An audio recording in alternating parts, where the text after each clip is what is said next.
Hey, what's up, everyone? Welcome back to a new episode of When You're Delusional, You're Gonna Be on TikTok. I do hope you're gonna enjoy the video, so let's just get into it.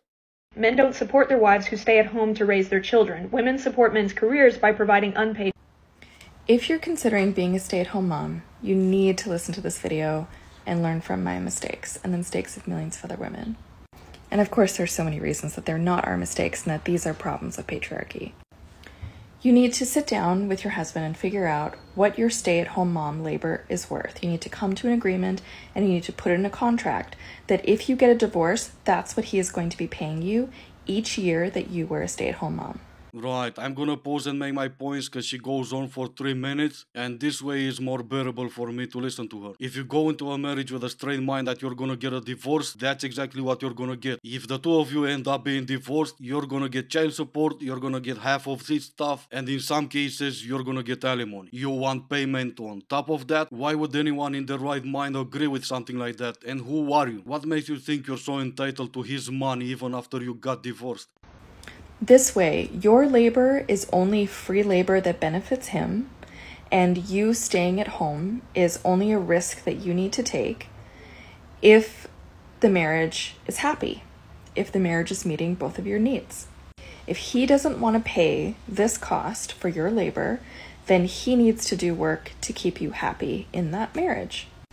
You and your needs and your happiness needs to be at the front of his mind, just as it would if you were a nanny who was working for the family, that he had to make sure was happy so that she didn't want to quit her job. And you need to put in that contract that the amount that he will pay you will increase if his income increases. Why? If your workload doesn't increase, why should you get more money? In fact, why not stop the payment completely after your kids go to college? Your workload kind of decreased in half as soon as they do. So how about you just give him half his money back? And the reason for that is that he probably doesn't make enough money to pay you what you're worth in the first place. So any amount that you agree to take as support payments, as alimony, after a divorce is not going to be what your labor is worth, unless he is rich.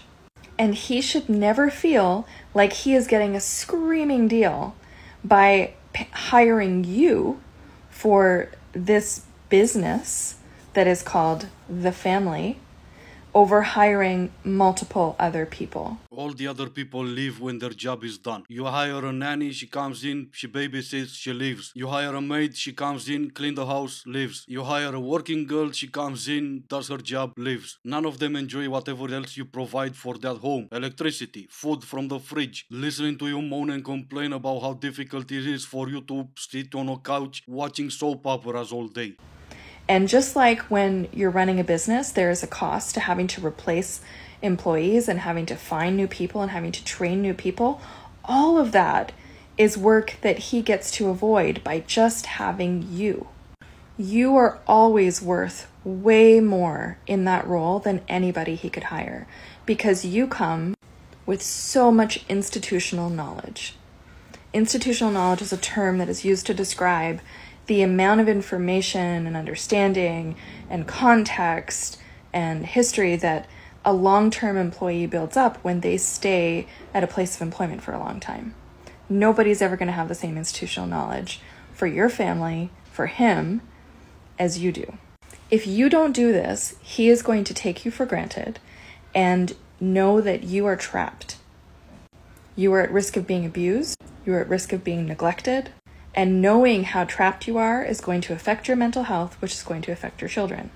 Do not become a stay-at-home mom without a labor contract first. Finally, she's done. In today's economy, most homes need two incomes. That means in most homes, both parents are going to have a job. So yeah, I think you're safe. What you really want is a retirement plan, a pension. You were a stay-at-home mom once, and after you get divorced, you want to be doing nothing. You want to keep doing nothing. He needs to pay you even after you got divorced for the time you were a stay-at-home mom. Going through the hardships of having your family close to you every single day, enjoying the time with your kids, watching them grow, enjoying their first day at school, school, kindergarten, graduations, while he was missing all that because he had to work to provide for you and for the family. How's this for an idea? You get divorced, you go get a job like everyone else. It's no longer his responsibility to provide for you. He's still gonna provide for his kids, but you need to provide for yourself. And if you're a man and you put yourself through that situation, just know that she's gonna divorce you because her retirement plan worked. I've decided that I'm going to be taking a full social media detox. And I feel like no one talks about this, but being a social media content creator, whatever you want to call it, in today's day and age, can be so all-consuming and overwhelming at times and just draining, where it's not a 9-to-5 job where you get evenings and weekends off. It's 24/7. I find myself from the minute I wake up thinking, should I film my morning routine, or trying to capture bits of content to create social media posts with. I film every part of my day. It just gets a little bit too much sometimes. Yeah, I know, it's a real bummer. Let me take a break by making a video telling everyone that I'm gonna take a break. Well, you're all gonna be happy to learn that she didn't take a break, or keep her word. Since yesterday when she posted this video, she posted 2 more. That can easily count as taking a break, right? I mean, what do I know? I'm not a social media content creator. People need to start getting asked to be set up. It is truly, like we were saying before, like the most human thing. Yes, I have been saying this. I think that we need to be setting our friends up with people that we know.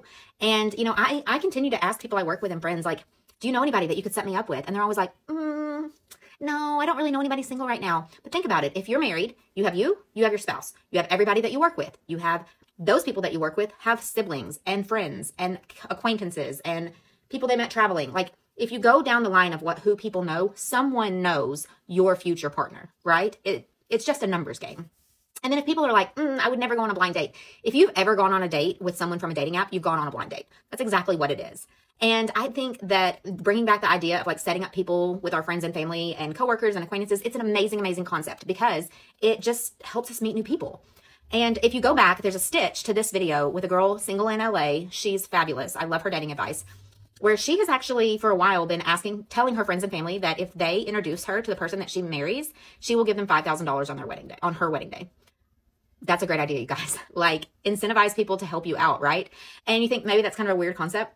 No, it's not. Like, if you have the money and you are already spending all this time traveling and on dating apps and doing all these things, like, incentivize people to help you out. So I am putting that out there too. If you help me if you are the person that introduces me to the person that I marry, $5,000 to you on our wedding day, for sure. I will follow up with another video of like specifically what I'm looking for, because I have some pretty tight parameters of what I'm looking for. And that's just due to a lot of things with me.